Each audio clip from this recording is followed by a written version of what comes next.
Hey everybody, it's time for the second edition of Tackle Tip Tuesday. Today we're going to talk about Carolina rigging. It's probably my absolute #1 favorite way to fish, especially in the summertime, picking apart points, brush piles, deep rock piles. It's a way a lot of people miss to fish. The fish see a lot of jigs, they see a lot of Texas rigs, they see a lot of crankbaits. Carolina rigs just is something a little different that they don't always see. We're going to give y'all a brief overview of how to do it and what to do it with. The most important thing in Carolina rigging is the rod. You got to have the right rod. Any old rod won't work. It has to be a Carolina rig rod to do it correctly. I like a 7/6 heavy rod with a fast tip. I like that fast tip so I can really get the sensitivity and feel, but I want the backbone when I set the hook to just yank him out of whatever he's in. He could be in a rock pile, he could be in a brush pile.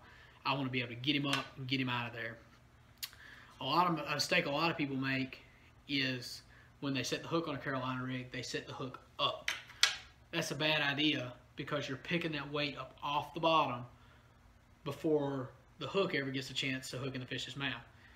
If you'll reel down and set the hook sideways in a sweeping motion, you're still picking the weight up a little bit, but instead of a foot off the bottom, it's an inch off the bottom, and it puts all the power of that hook set into the fish's mouth. You want a fast reel. When you've got your rod reeled all the way down and you set the hook back to here, if your rod's 7.5 feet long, you probably move that thing 10 feet on the bottom. So if you've hooked the fish, you've got to catch up with the fish now. I use a 7-1-1 Bass Pro Shops Pro Qualifier. That fast reel speed will catch right up with the fish, then you're back in control, quick, fast, and in a hurry. I like 20-pound fluorocarbon for my main line and 12-pound for my leader, also fluorocarbon. A lot of people say, why are you using fluorocarbon for a leader? Fluorocarbon sinks, that's going to put your bait on the bottom. You want it to float on a Carolina rig. That's a myth.